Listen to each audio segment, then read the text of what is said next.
اور vitamin D بھی آپ نے لینا ہوگا، اس کا ذکر بھی آ رہا ہے آگے۔ ماں کوشش کرے کہ وہ گوشت لے، بہت ضروری ہے۔ زنک سپلیمنٹ بھی ہفتے میں 1-2 بار لینا چاہیے، اس سے بچے کا مدافعتی نظام مضبوط ہوگا۔ کبھی کبھار خود بھی فولک ایسڈ لیں، بچے کو بھی 1 ڈراپ فولک ایسڈ کا دے دیا کریں، اس کے ڈراپس ملتے ہیں، اس سے بچے کی دماغی نشو و نما میں فائدہ ملتا ہے۔ ماں پانی زیادہ پیے تاکہ اس کے جسم میں فلوئڈز کی مقدار کم نہ ہونے پائے، اس سے دودھ کے والیوم میں بھی ظاہر اضافہ ہوتا ہے۔ اگر جیب اجازت دے تو تازہ مچھلی گریل کر کے کھائیں۔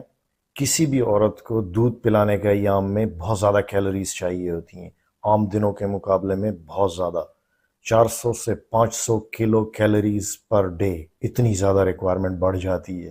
آپ نے اپنے آپ کو فیڈ کرتے رہنا ہے، تمام طاقت بخش غذائیں آپ نے خود کھانی ہیں تاکہ اس سے انڈائریکٹلی آپ کے بچے کو بھی فائدہ ہو۔ اتنی زیادہ کیلوریز اگر آپ نے لے لیں تو آپ کے دودھ کی کوالٹی بہتر ہو جائے گی۔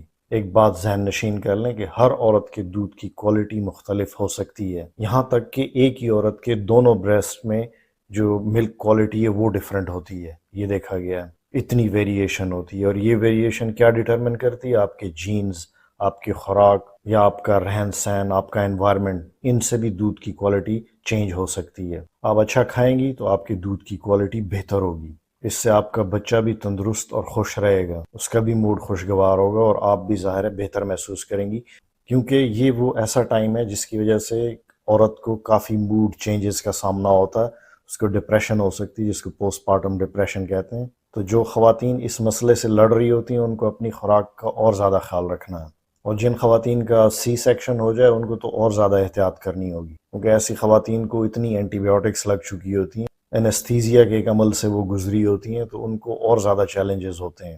یاد رہے کہ جب بچہ پیدا ہوتا ہے تو اس کی پیدائش کے پہلے 3 ماہ تک اس کا اپنا مدافعتی نظام خاص کام نہیں کر رہا ہوتا، وہ ابھی ڈیولپمنٹ کے مراحل میں ہوتا ہے۔ جب بچہ 4 ماہ کا ہوتا ہے تو تب کچھ وہ اپنے لیے اینٹی باڈیز بنانا شروع کرتے ہیں۔ تو پیدائش کے پہلے 3-4 ماہ ماں کا دودھ بہت کروشل ہے، بہت اہم ہے، کیونکہ ماں کا دودھ پی کر ہی وہ بیماریوں سے لڑ سکتا ہے۔ ماں کے دودھ کے اندر میکروفیجز، لیمفوسائٹس اور پروبایوٹکس ہوتی ہیں جو اس کو بیماریوں سے بچاتی ہیں۔ تو ماں کا دودھ ایک ویکسین کا کام کرتا ہے۔ ماں اگر بچے کو دودھ پلاتی ہے تو اس کو خود بھی بہت سارے فائدے ہوتے ہیں، اوویرین کینسر، بریسٹ کینسر، ان کا خطرہ ٹل جاتا ہے، یہاں تک کہ ٹائپ 2 ڈائبٹیز، شوگر کی بیماری سے وہ بچ جاتی ہیں۔ دودھ پلانے کا عمل ان بیماریوں سے پریونشن کا کام کرتا ہے۔ جو مائیں اپنے بچوں کو دودھ نہیں پلا پاتی کسی بھی وجہ سے، ان کو ڈپریشن کا بھی سامنا زیادہ رہتا ہے، یا ان کی علامات بہت زیادہ سیویئر ہوتی ہیں۔ دودھ پلانے سے ماں اور بچے کے بیچ میں جو بانڈنگ ہے، محبت ہے، وہ بڑھتی ہے، ظاہر ہے آکسیٹوسن کا یہ افیکٹ ہے، ماں کو آکسیٹوسن بہت زیادہ ریلیز ہو رہا ہوتا ہے، اور جو پوسٹ پارٹم بلیڈنگ ہوتی ہے، جو ماں کو بلیڈنگ چل رہی ہوتی ہے، وہ بھی اس ہارمون کی وجہ سے اپنے مقررہ وقت پہ سٹاپ ہوتی ہے۔ جو مائیں بچوں کو دودھ نہیں پلاتی ان کی بلیڈنگ بھی زیادہ عرصے تک چل سکتی ہے۔ ماں کے دودھ کا ٹیمپریچر بہترین ہوتا ہے، اور ظاہر ہے یہ بچے کو سوٹ کرتا ہے۔ ماں کا دودھ پینے والے بچوں کے جبڑے مضبوط ہوتے ہیں، بعد میں ان کے دانت جب آتے ہیں تو وہ بھی زیادہ ٹیڑھے میڑھے نہیں ہوتے، یہ بھی ریسرچ میں دیکھا گیا۔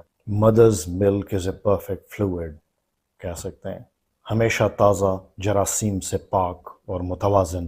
بچے کی پیدائش کے وقت جو ماں کو پہلا دودھ آتا ہے اس کے اندر اس قدر اینٹی باڈیز، گروتھ فیکٹرز اور لوکوسائٹس موجود ہوتے ہیں، یعنی مدافعتی خلیے موجود ہوتے ہیں، کہ اس کا اگر 1 ملی لیٹر بھی بچے کو پلا دیا جائے تو یہ پیدائش کی پہلی ویکسین کہلاتی ہے، جو اس کو بہت ساری بیماریوں سے محفوظ کر سکتی ہے۔ ریسرچ میں یہ بھی دیکھا گیا کہ وہ بچے جو ماں کا دودھ پیتے ہیں بمقابلہ وہ بچے جو فارمولا ملک لیتے ہیں، تو ان کا آئی کیو لیول بھی فارمولا ملک والوں سے زیادہ ہوتا ہے۔ ایک بہت اہم بات بتاتا ہوں، ماں جب دودھ پلاتی ہے تو جو شروع کے چند منٹ ہوتے ہیں اس کے اندر صرف پانی آ رہا ہوتا، اس میں واٹر کانٹینٹ زیادہ ہوتا ہے، جس سے بچے کی پیاس بجھتی ہے۔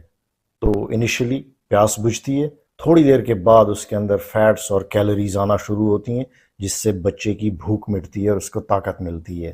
تو اگر کسی مصروفیت کی وجہ سے بہت مختصر آپ نے فیڈ کرائی ہے تو اس سے اس کی پیاس بجھے گی، اس کی بھوک نہیں مٹے گی۔ اکثر بچے کو جو نزلہ زکام ہو جاتا ہے تو اس کے لیے سب سے بیسٹ میڈیسن ماں کا دودھ ہے۔ تو بچے کو نزلہ زکام ہو جائے تو اس کو دودھ پلانا زیادہ کر دیں آپ۔ اگر آپ کا وٹامن ڈی لیول کم ہے تو آپ وٹامن ڈی لیں، کم نہیں بھی ہے تو اپنے خون کے اندر وٹامن ڈی کو برقرار رکھنے کے لیے گاہے بگاہے وٹامن ڈی سپلیمنٹ آپ لیتی رہیں۔ ہفتے میں 1 یا 2 دن بچے کو بھی 1 ڈراپ وٹامن ڈی کا دے سکتے ہیں. ہفتے میں 1 یا 2 دن فولک ایسڈ کا 1 ڈراپ بھی دے سکتے ہیں. 2 سے 3 دن آپ دے سکتے ہیں بچے کو. جن ماؤں کا دودھ کم آ رہا ہے ان کو پریشانی ہے تو یہ اسکرین پہ آپ جو لکھا ہوا ہے اس کو آپ نے گوگل میں لکھ دینا ہے فینیگریک سپلیمنٹ فار ملک پروڈکشن. یہ آپ گوگل میں لکھیں تو آپ کو ایسے پروڈکٹس نظر آ جائیں گے جو آپ کے ملک میں دستیاب ہوں گے کیپسول یا ٹیبلٹ کی شکل میں. وہ آپ اپنے لیے منگوا سکتے ہیں. کسی بھی اچھی کمپنی کا پروڈکٹ آپ اپنے لیے آرڈر کر سکتے ہیں. دیکھنے اور سننے کا بہت شکریہ. دوبارہ ملتے ہیں. فی امان اللہ.